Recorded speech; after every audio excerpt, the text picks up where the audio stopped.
Primeira Epístola de João, capítulo de número 2, versículo de número 27. Quem achou, diga amém. Amém. Aleluia. Diz assim a palavra do Senhor: e a unção que vós recebeste dele, fique em vós, e não tendes necessidade que alguém vos ensine, mas com a sua unção vos ensina todas as coisas, e é verdadeira e não é mentira. Como ela vos ensinou, assim nele permaneceis. E agora, filhinhos, permanecei nele, para que quando ele se manifestar, tenhamos confiança, e não sejamos confundidos por ele na sua vinda. E sabeis que ele é justo, e sabei que todo aquele que pratica justiça é nascido dele. Nós falamos na pregação passada sobre muitos têm se feito anticristo, muitos têm saído do nosso meio e não são de nós, porque se fosse dos nossos não teriam saído. E sabemos que isso é a última hora por causa dessa apostasia que é vinda e de tudo isso. Agora, João, ele passa a abarcar essa ideia de que, do cuidado para com os falsos mestres, que haveria algo em nós que ia nos resguardar disso, para nós estarmos vigilantes, mas aquilo que ia nos resguardar seria a unção de Deus, que nos guardaria, porque nós já falamos em outras pregações também, que João aqui nessa epístola, ele está tendo problema com um grupo, sobretudo era vários tipos de heresias que estavam adentrando a igreja, possivelmente de Éfeso, por volta do ano 90, mas o principal grupo era o grupo gnóstico, que nós falamos do gnosticismo, a qual tinha várias coisas erradas acerca da doutrina. Então eles queriam um novo tipo de conhecimento, um novo tipo de ensinamento, um novo enfoque sobre o conhecimento, e através desse conhecimento a pessoa ia alcançando certos patamares espirituais para então poder ser salvo. Era aquela questão de ser iniciado,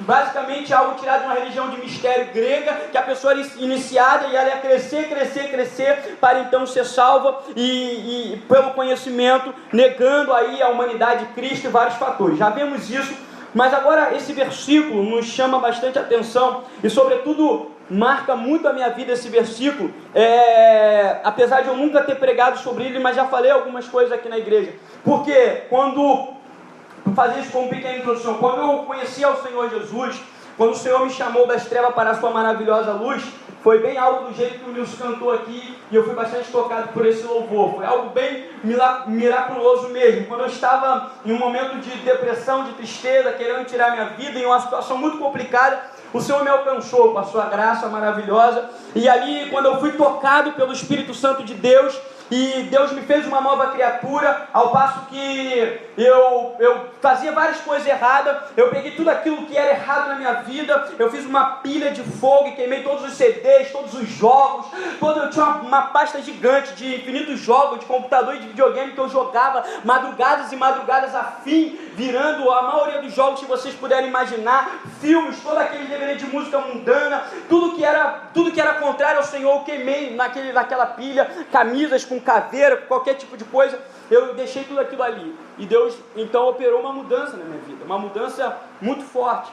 Só que o problema é que todos sabem bem que eu sou muito tímido, e apesar de eu falar muito, mas eu sou tímido, e nessa timidez minha, quando eu cheguei na congregação que eu fui congregar, eu tinha uma certa relutância de estar com aqueles jovens, até porque também, eu sempre digo para os jovens aqui, cuidado com a panelinha, com aquele que chega agrega, porque eu sofri isso quando eu cheguei no Evangelho, aquele jovem já formado dentro da igreja, eu muito fechado, e aí eu não via como me introduzir ali, não queria estar e não queria ir, e eu demorei bastante tempo para começar a participar, e naquela época, assim que eu me converti, minha mãe fez uma viagem de 2 meses para os Estados Unidos, então ela que me levava à igreja, e às vezes eu ia raramente aos domingos nesses 2 meses que ela ficou fora. Então o único meio de eu aprender a palavra de Deus seria ali na igreja, na escola bíblica dominical, com meus irmãos. Eu não tinha outro meio. Então eu ajoelhava no chão e orava a Deus e falei: Deus, como eu vou aprender a tua palavra? E de repente, folheando a palavra de Deus,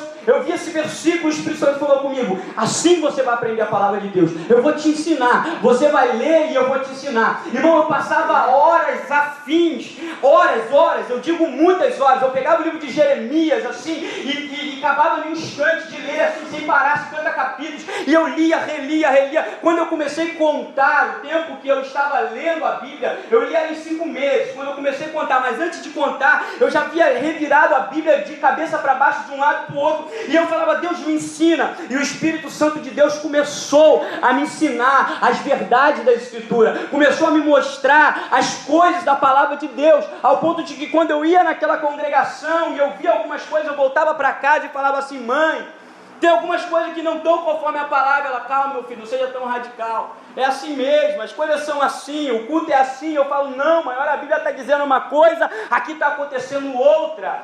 E hoje em dia o Evangelho vai do jeito que vai no Brasil, porque há muito analfabetismo bíblico, as pessoas não lêem a Escritura, as pessoas não veem, e elas vão seguindo todo tipo de coisas erradas que são inseridas dentro da casa de Deus, por não perceber as coisas que a palavra de Deus condena ou não são daquele jeito. Então muitas coisas estavam erradas ali, e aí essa palavra me marcou muito, a unção que vós recebeste dele fica em vós, e não tem necessidade que ninguém vos ensine, porque a unção vai ensinar você todas as coisas, louvado seja o nome do Senhor.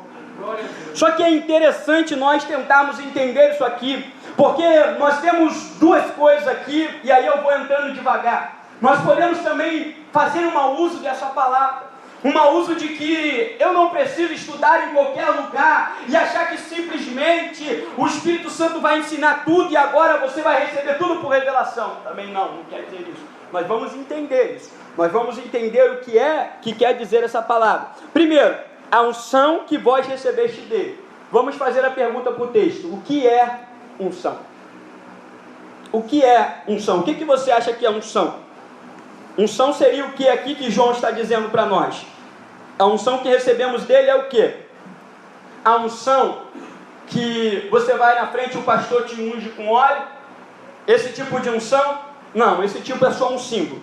Se nós olharmos para a palavra de Deus e voltarmos ao Antigo Testamento, nós vamos achar no Antigo Testamento essa unção, muitas vezes em muitos textos. E a palavra hebraica para ungir é a palavra machá. Essa palavra é o verbo hebraico de ungir, de untar, de colocar óleo, de aspergir óleo, de derramar óleo. É a palavra de ungir, é a palavra machá, da onde deriva uma palavra muito conhecida chamada Machia, a qual nós aportuguesamos essa palavra para Messias, que significa aquele que é ungido, aquele que foi aspergido óleo sobre ele. E nós sabemos que no Antigo Testamento, por diversas vezes, vários personagens aparecem como tipos de Messias. E o primeiro tipo de Messias é um homem da tribo de Judá chamado Bezalel, a qual Deus, o primeiro que a Bíblia diz que Deus encheu do Espírito Santo para que pudesse construir o tabernáculo de Deus. Então ele era um homem da tribo de Judá, ele era um Machia de Deus, a qual foi ungido de Deus para construir o tabernáculo, um tipo de Cristo. E todos os Machias no Antigo Testamento, todos aqueles que eram ungidos, eles tinham uma missão, e eles tinham um símbolo. Nós vamos olhar Josué, Moisés,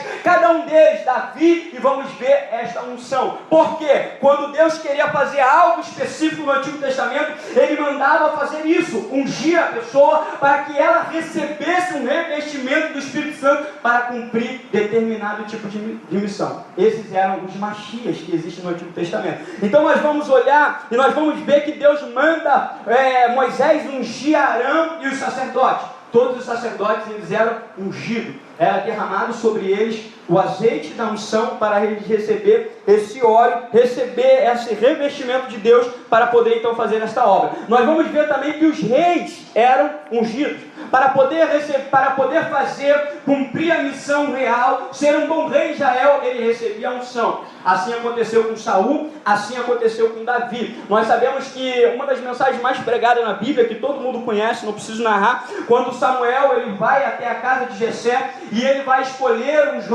um jovem segundo o coração de Deus, um jovem que agora faria a vontade de Deus, entraria dentro dos mandamentos do Senhor e obedeceria a vontade de Deus. Esse jovem Davi, a Bíblia diz que Samuel vai com um chifre de azeite e derrama sobre a cabeça de Davi, e a Bíblia diz assim: e o Espírito do Senhor se apoderou de Davi, e Deus era com ele. Ou seja, quando ele entrava, ele saía, o Espírito do Senhor. Então veja bem, no Antigo Testamento, a unção, ela é símbolo do Espírito Santo de Deus. O Espírito Santo de Deus tem vários símbolos: o fogo, o vento e o óleo, que é o óleo da unção. Então quem era ungido, o Espírito Santo pegava aquela pessoa e se apropriava dela. Só que agora no Novo Testamento não vai haver apenas um rei ungido, não vai haver apenas um sacerdote ungido, não vai haver apenas um profeta ungido, porque Deus diz assim: eu vos escolhi como nação santa, como povo eleito, como sacerdócio real. Ou seja, cada crente vai receber a unção do Espírito Santo, cada crente vai ser cheio da presença do Espírito Santo, para poder entender os mistérios da palavra de Deus.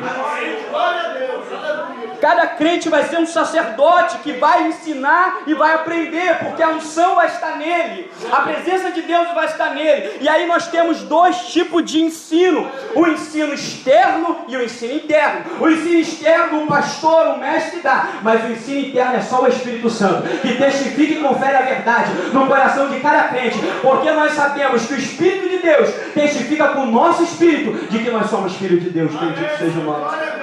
Então é isso que às vezes parece contraditório. Olhamos para o texto e pensamos: João está querendo anular todos os preceitos da lei, porque enquanto João fala, calma aí, é a unção que ensina, é a unção que permanece, ninguém precisa que ensina. Se nós olharmos para Paulo, Paulo diz para Timóteo: tu, pois, meu filho, fortifica-te na graça que é em Cristo Jesus, e o que de mim ouviste, entre muitas testemunhas, confia a homens fiéis, que sejam idôneos para que também ensinem aos outros. Paulo está falando para ensinar, João está dizendo para não ensinar. E agora? Sigo quem? E a Bíblia está se contradizendo? É claro que não. É isso que eu estou querendo mostrar para vocês. O que Paulo está falando é sobre aqueles ministérios que ele havia falado em Efésios 4:11, que subindo ao alto, Jesus levou cativo o cativeiro e conferiu dom para os homens. E aí ele diz: primeiro deu uns para apóstolo, outros para profeta, outros para evangelista e pastores e mestres. Então tem mestre na igreja para poder ensinar, mas aquele que ensina no interior é o Espírito Santo, a qual Jesus falou assim: eu preciso ir para o meu Pai, porque se eu for, ele não virá, mas quando ele vier, ele vos ensinará todas as coisas, ele vai guiar em toda a verdade, ele não vai deixar vocês serem enganados, porque todas as vezes que o crente ouviu uma doutrina, se ele dobrasse o joelho no chão e falasse: Deus, fala comigo se essa doutrina provém do Senhor, eu tenho certeza que o Espírito Santo ia revelar dentro da Escritura para ele aquela palavra. Só que às vezes nós somos desapercebidos e não fazemos uso desse professor que está para nos guiar em toda a verdade, que dá para não nos deixar estar enganado. Bendito seja o nome do Senhor. E aqui a unção é você substituir a palavra unção por Espírito Santo. A unção que vós recebeste dele seria assim: o Espírito Santo que vocês recebeste dele fica em vocês. Por isso não tem necessidade que ninguém vos ensine. O Espírito Santo vai ensinar todas as coisas. O que João está dizendo, ninguém precisa, olha o contexto da carta, ninguém precisa ensinar nada novo, nenhuma doutrina nova, porque as verdadeiras doutrinas João já tinha explicado desde o princípio, vocês ouviram, e vocês devem permanecer nela, e o Espírito Santo testificou dentro de vocês que essas doutrinas são verdadeiras. Então não saiam disso, permaneçam nisso, fiquem nisso, se ele for o seu professor. Olha que coisa interessante, o Espírito Santo dentro de nós nos guia. Eu posso falar aqui, eu posso pregar, muitas pessoas vão ouvir a mensagem aqui, mas o único que pode aplicar as verdades que está sendo dita, o único professor real e verdadeiro é o Espírito Santo. Eu apenas prego como um instrumento, eu não posso convencer ninguém aqui, eu posso ter uma boa eloquência, eu posso ter uma boa retórica, eu posso convidar a sua mente, eu posso até te ludibriar, mas o único que vai te convencer de verdade, o único que vai te levar a chorar, que vai te levar a quebrantar, que vai te levar que você é um pecador, que você precisa da graça de Deus, é o Espírito Santo do Senhor. Só Ele pode fazer isso. Ele que convence o homem. Jesus falou: quando Ele vier, Ele vai convencer o homem do pecado, Ele vai convencer o homem da justiça, Ele vai convencer o homem da justiça. É o Espírito Santo. João não poderia estar indo contrário contra toda a religião judaico-cristã. Aí já visto que a história diz que o judeu é o povo do livro. O que quer dizer isso? Quer dizer que judeu é o povo de estudo. Se tinha um povo que gostava de estudar, e não era o povo judeu, que sempre gostou até hoje. Eles estudavam muito.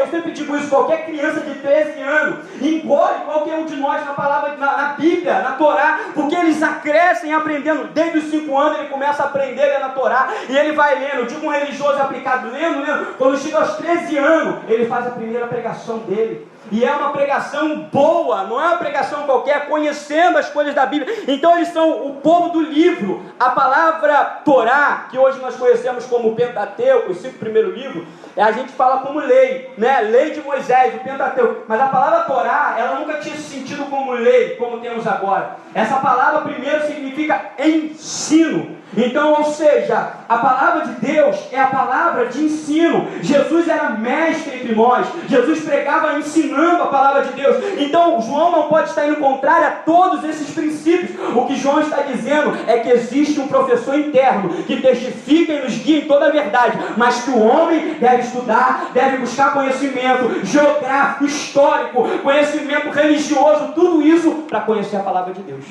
Tudo isso são utensílios que regem o nosso entendimento da palavra de Deus. Muitas das vezes nós olhamos para a Bíblia e não conseguimos entender por falta de conhecimento geográfico. Muitas das vezes nós olhamos para a Bíblia e não conseguimos entender por falta de conhecimento médico, às vezes. Muitas das vezes nós olhamos para a Bíblia por falta de vários conhecimentos, porque vários conhecimentos nos são necessários para entendermos determinado tipo de coisa que está sendo dita, porque a Bíblia envolve várias situações de guerra, conhecimento histórico, cultural, senão eu não posso entender aquela palavra. Então João não está negando o estudo. João está dizendo que existe um Espírito que não nos deixa cair no erro e no engano, e é o Espírito Santo do Senhor, bendito seja Deus.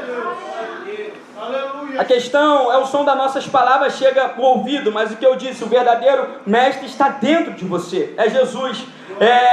Nós devemos exortar pelo som da nossa voz, mas se não estiver dentro de vós, aquele que ensina, será vã a palavra do pregador. Então, nós precisamos olhar agora para o verso de número 28. Se você tiver com a sua Bíblia, lê comigo, se não, acompanhe. Antes de passar o verso 28, deixa eu mostrar aqui algo interessante para vocês. Olha aqui esse exemplo para a gente poder entender. Imagine um jardineiro, tá? Jardineiro que cuida de planta. E aí o jardineiro, ele prepara toda a rosa, as coisas que ele cuida. E ele cuida muito bem daquelas plantas. E ele tem a expectativa que aquele dê o fruto, dê a flor. Ele fica naquela expectativa. Mas ele faz o seu melhor trabalho. Mas o único que pode fazer de fato vingar aquilo é Deus. Porque aquela planta pode vir a morrer de repente, ou como uma mulher que está grávida, o único que pode fazer vir a ter a vida é Deus, porque Deus é o autor da vida. Então é mais ou menos isso, é como Paulo usa essa metáfora dizendo que quando a igreja estava dividida, e uns falavam, eu sou de Apolo, eu sou de Paulo, eu sou de Pedro, Paulo diz assim, olha, Apolo plantou, eu reguei, mas quem dá o crescimento é Deus. Só Deus pode fazer crescer, só o Espírito Santo aplica o verdadeiro conhecimento real. Ele diz, nem quem regue alguma coisa, nem quem planta alguma coisa, mas quem é alguma coisa é Jesus Cristo que dá o crescimento, louvado seja Deus. Então quem é alguma coisa é o Espírito Santo de Deus nas nossas vidas. Veja o versículo 28 agora. Agora, filhinhos, a expressão amorosa que João usa como um ancião para nós, permanecei nele. Nele em quem? Jesus. Para que quando ele se manifestar, tenhamos confiança e não sejamos confundido por ele na sua vida. Olha que interessante, João, ele trabalha anteriormente, que muitos saíram do nosso meio, mas não eram dos nossos, porque se não fosse dos nossos, não teriam saído. Mas João entende que mesmo muitos que ainda estão, tem muito ali dentro que não é todos. A questão de estar não garante, porque nem todos que estão em Israel são israelitas. E João então chama a atenção para que nós possamos permanecer nele, para que quando ele se manifestar, nós não sejamos confundidos na sua vida. Então veja bem, eu tenho certeza da minha eleição, eu tenho certeza que eu estou salvo, eu tenho certeza, mas se eu estiver no pecado, e se eu continuar no pecado, eu posso continuar tendo certeza da minha salvação? É claro que não. João diz isso mais à frente, nós veremos em outra pregação. João diz assim, aquele que é nascido de Deus não vive praticando o pecado, não vive na prática do pecado. Então, ou seja, a marca de que alguém está nele é aquele que permanece na presença do Espírito Santo. Ele pode até pecar, mas ele vai se arrepender e voltar correndo aos pés de Jesus e vai permanecer nele. Para quê? Para que não sejamos confundidos na sua vinda. Então, eu não posso ficar pecando e mesmo pecando. Eu tenho certeza. Eu tenho certeza, Jesus morreu por mim, eu vou ser salvo dessa maneira? Não, porque não evidencia as marcas que vem um realmente salvo. As marcas de um realmente salvo é aquele que está em conflito com o pecado, está combatendo contra o pecado, está se santificando, está permanecendo na presença de Deus. Eu não vou mais para a igreja. A Bíblia diz em Hebreus 10, 25, não deixar a vossa congregação como é o costume de muitos. Essa pessoa pode ter certeza? Não pode ter certeza, não terá certeza. A certeza dela está num caminhar sincero, num arrependimento constante, numa vida de comunhão com Deus. Aí ela pode ter certeza, porque ela está permanecendo nele e certamente não será confundida na sua vida. E olha que nós temos pregado aqui e nós temos falado que a vinda de Jesus está muito próxima. Nós falamos isso na mensagem passada sobre o anticristo e sobre o cenário que configura a vinda do anticristo.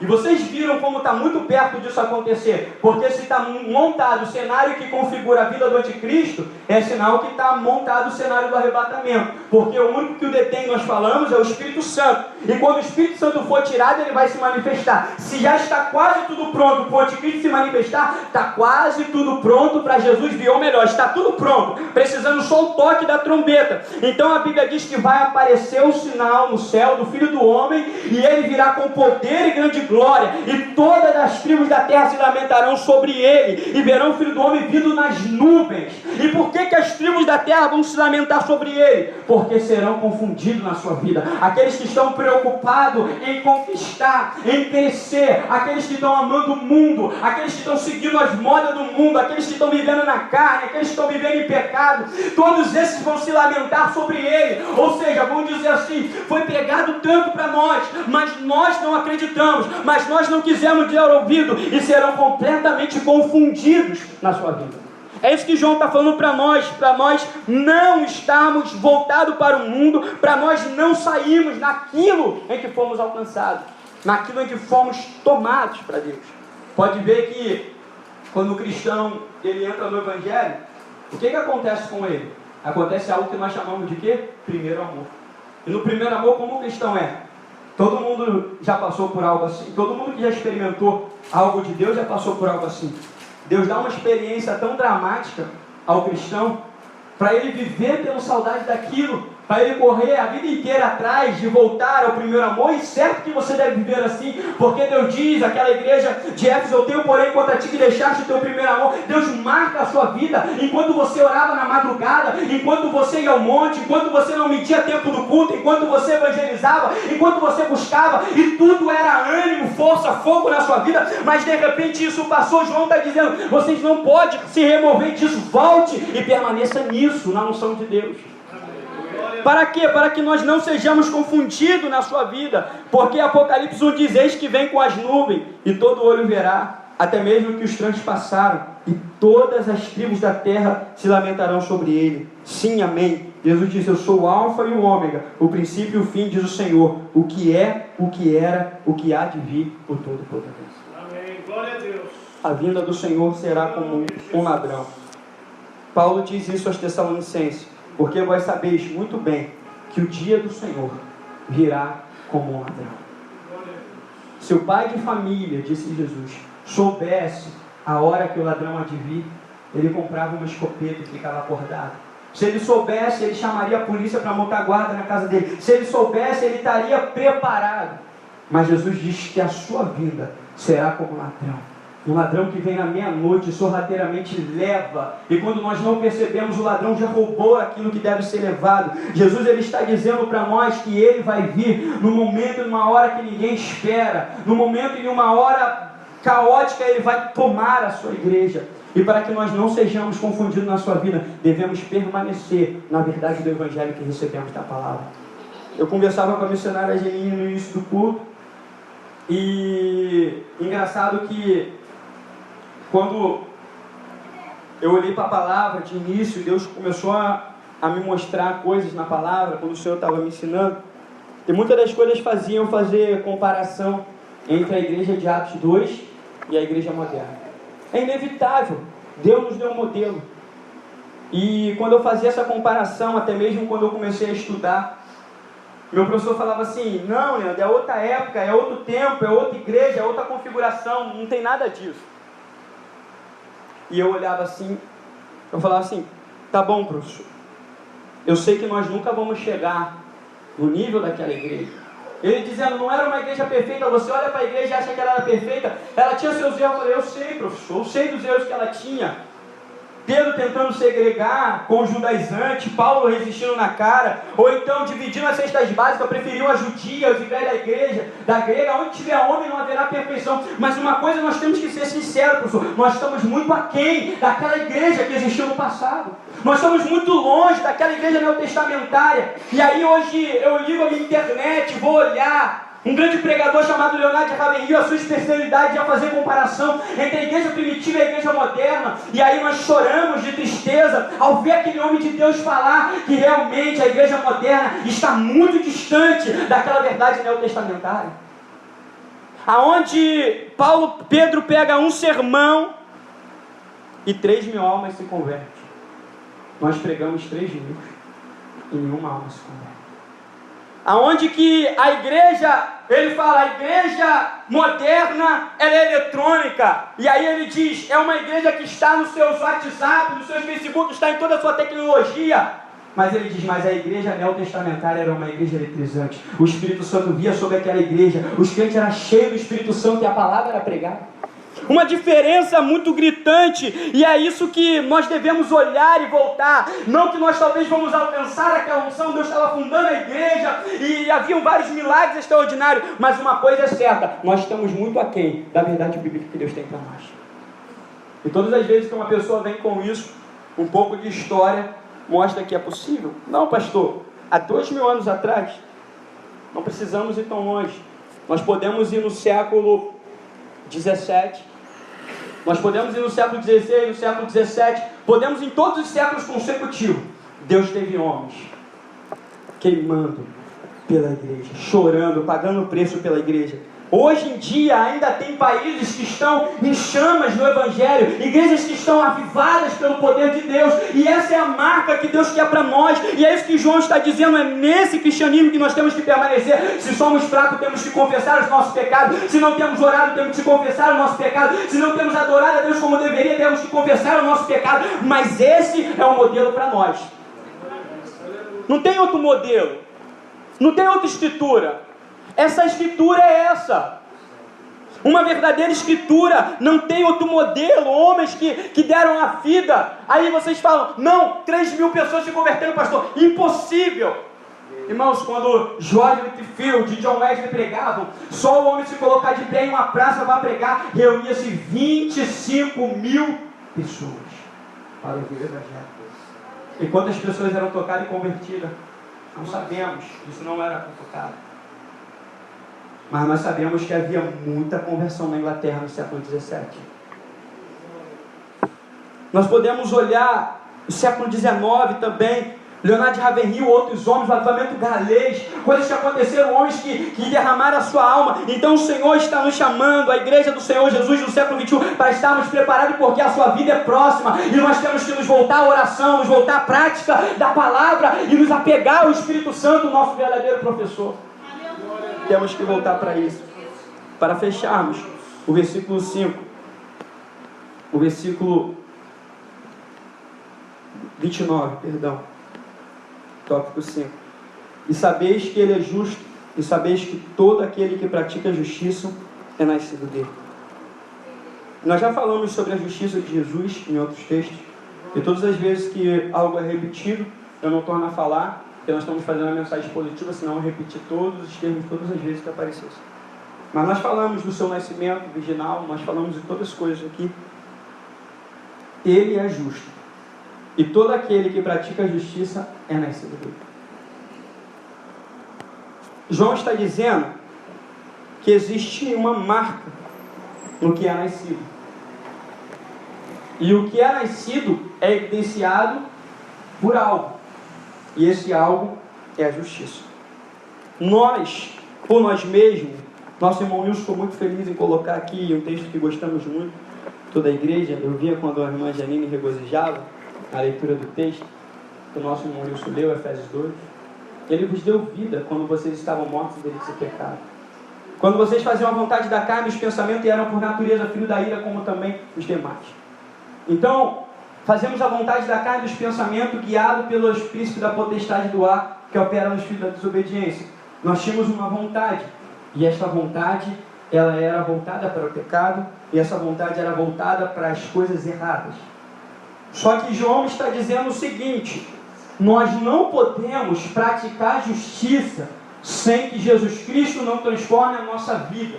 Nós vamos até achar que praticávamos justiça, mas se nós sondarmos o nosso coração, nós vamos ver que havia muita avareza, que havia muita mentira, que havia muitas vontades externas, até hoje ainda há, como diz o Charles Spurgeon, há veneno da serpente na mais bela flor do nosso jardim, há falsidade no nosso arrependimento, há pecado na nossa santidade, ou seja, tudo em nós já é maculado agora crente, antes então menos ainda. Então João está dizendo o seguinte: para saber que uma pessoa nascida de novo, olhe para a vida de justiça dela, porque todo aquele que pratica justiça, ele é de fato nascido de Deus.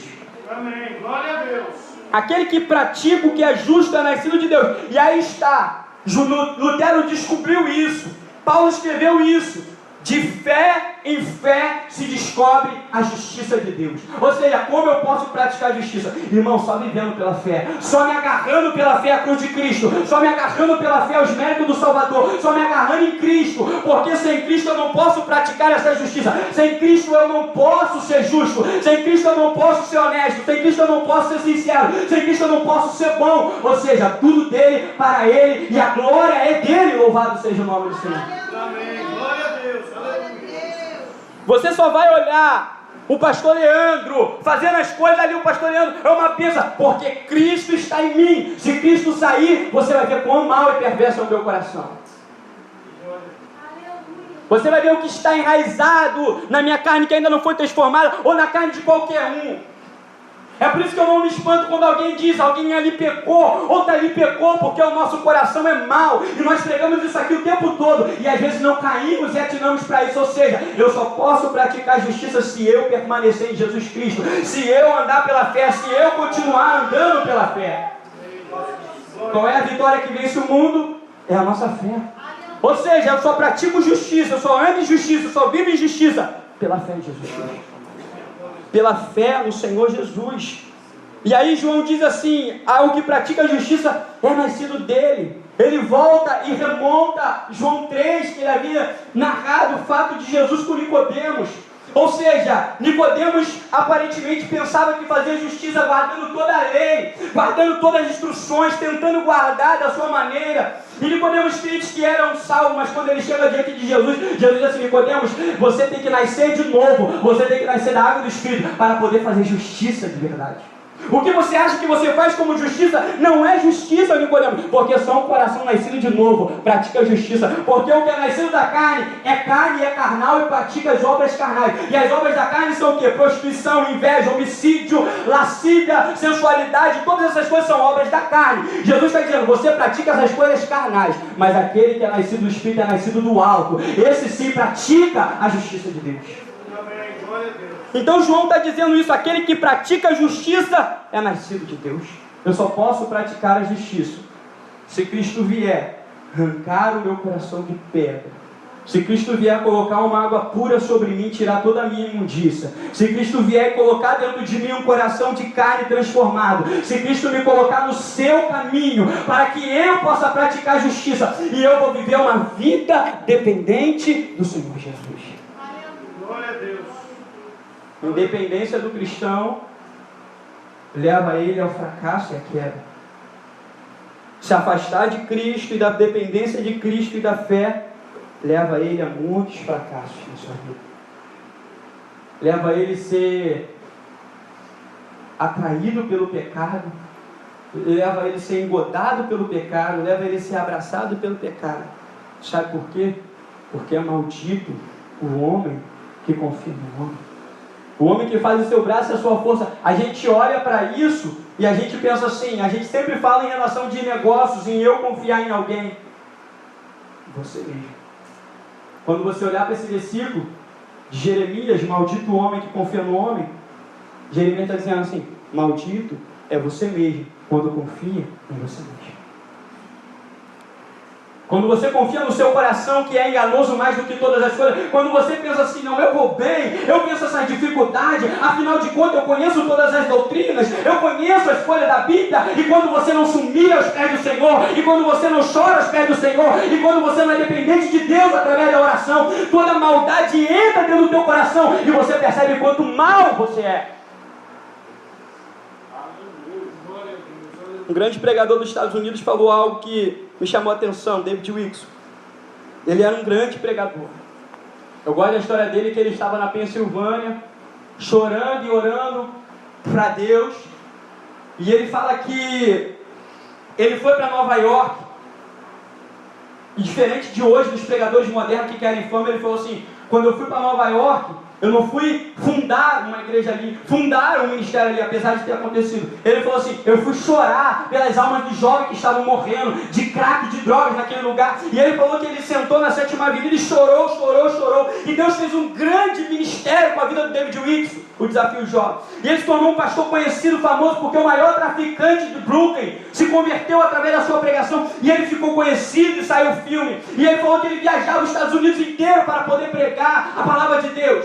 E ele falou, de repente você está tão ocupado pregando a palavra de Deus, você está tão ocupado como um pregador famoso, entre aspas, conhecido como um pregador famoso. E ele disse, e vem todo tipo de maldade tentar o seu coração, vem todo tipo de perversidade, e as pessoas olham e apontam, ali vai o homem de Deus, e mal sabe elas que o seu coração está sendo tentado com coisas perversas, porque se um homem e uma mulher não aprender a permanecer na presença de Deus, para Deus tirar ele daqueles pecados, não vai aprender a viver em santidade. Não vai aprender a viver em santidade. Então nós só vamos viver em santidade se tivermos uma vida dependente. É isso que João falou. Para que não sejamos confundidos na sua vida, nós temos que praticar justiça. Nós temos que fazer o que é justo. E eu só posso fazer isso com uma total dependência de Jesus. Absoluta dependência de Jesus. Quando Paulo nos exorta a orar o tempo todo, quando João fala de oração, quando Pedro fala de oração, é porque eles sabem disso. Um coração que não ora é um coração aberto para o pecado.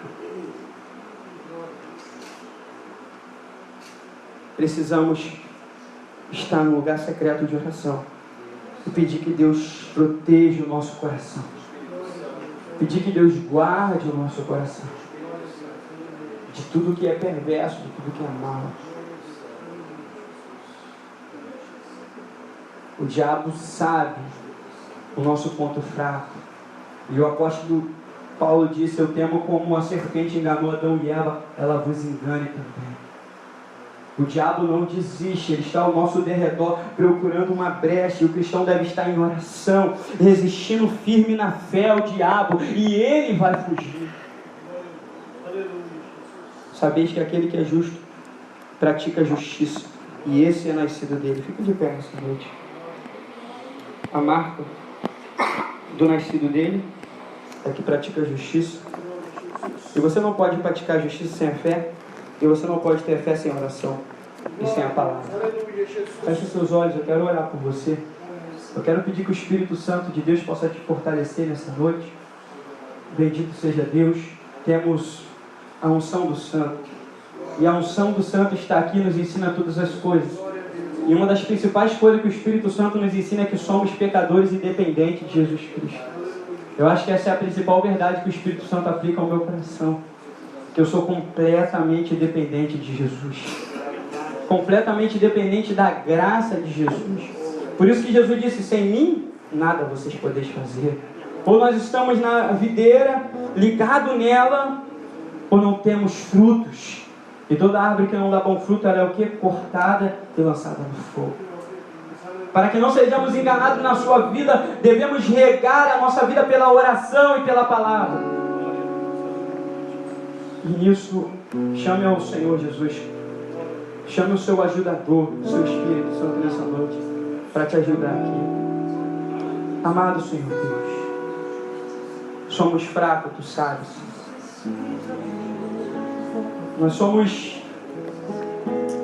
Nós não queremos ser confundidos na sua vinda, Senhor. Nós não queremos. Quantos serão confundidos? Quantos, Senhor? Quantos? Quantos, Senhor, pensarão que o batismo salva? Quantos pensarão que a ceia o salva? Quantos pensarão que um domingo na igreja o salva, Senhor? E serão confundidos na sua vida se não tiverem nascido de novo, se não tiverem praticado justiça, Senhor. Mas eu quero que Teu Espírito Santo possa os convencer nessa noite, os convencer do pecado, os convencer da justiça e do juízo. Senhor, não há pecado que o Senhor não possa perdoar. Todas as vezes que pecamos e voltamos aos Seus pés em humilhação, o Senhor tem perdão para nós. Então nos perdoa uma vez mais, Senhor. Dê força para a Tua igreja para orar. Nos dê força para poder orar, Senhor Jesus. Temos sentido cada culto tão pesado, Senhor, porque temos estado diante da oração, Senhor, distante da oração. Senhor, então nos leve a um lugar secreto de oração. Envia a Tua graça para que sejamos avivados por Ti, Senhor. Porque queremos andar praticando justiça. Porque cremos que fomos nascidos de Ti. Tu geraste em nós, Senhor, um novo coração. Mas agora, Senhor, toda vez a nossa carne tenta militar contra o nosso novo coração, para que não façamos a Tua vontade. Mas nós queremos crucificar a nossa carne, as nossas paixões. Nós queremos renunciar ao mundo. Nós queremos renunciar a tudo que nos afasta de Ti. Nós queremos produzir tempo para o Senhor de oração. Não apenas achar o tempo, mas fazer o tempo para o Senhor, Deus. Por favor, Senhor, tem almas sinceras ouvindo a Tua palavra nessa noite. Toca nesses corações sinceros que querem, Senhor, um renovo da Tua graça. Aqueles que querem retornar ao primeiro amor, aqueles que querem retornar à primeira graça, aqueles que querem sentir de novo a Sua presença, aqueles que querem de novo a alegria da salvação, aqueles que querem de novo avivamento pessoal nas suas vidas. Deus, em nome de Jesus, os toca nesta noite, Senhor. Toca, Pai, cada um da Sua igreja nessa Espírito Santo de Deus, nos toca nessa noite. Estamos precisando do Senhor. Precisamos ser tocados por Ti. Vem, Senhor. Precisamos aprender de Ti. Nos ensina, Senhor. Na sombra das Tuas asas, cuida de mim. Eu amo a Tua casa e não ando sozinho, não estou sozinho, pois sei. Deus cuida de mim, Deus cuida de mim.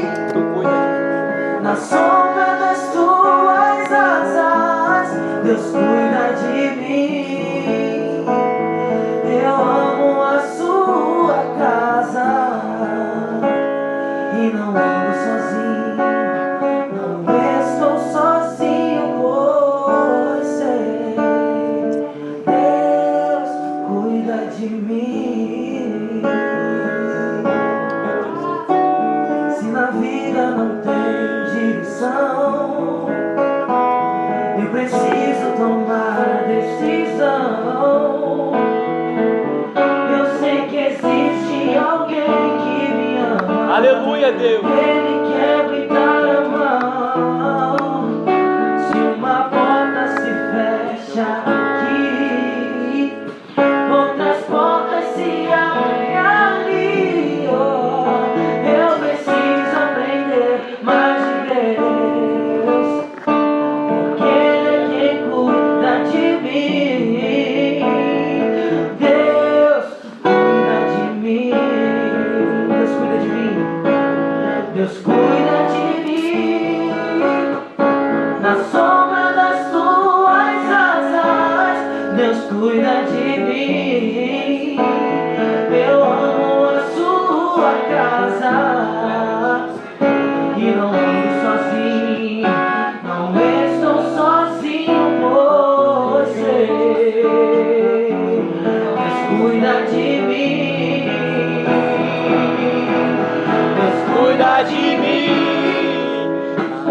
Na sombra das Suas asas, Deus, nos ajuda, Deus Senhor. cuida de mim. Nos ajuda, Deus. Nos fortalece. Aviva a Tua obra em a nós. Sua casa e não ando sozinho, não estou sozinho, pois sei.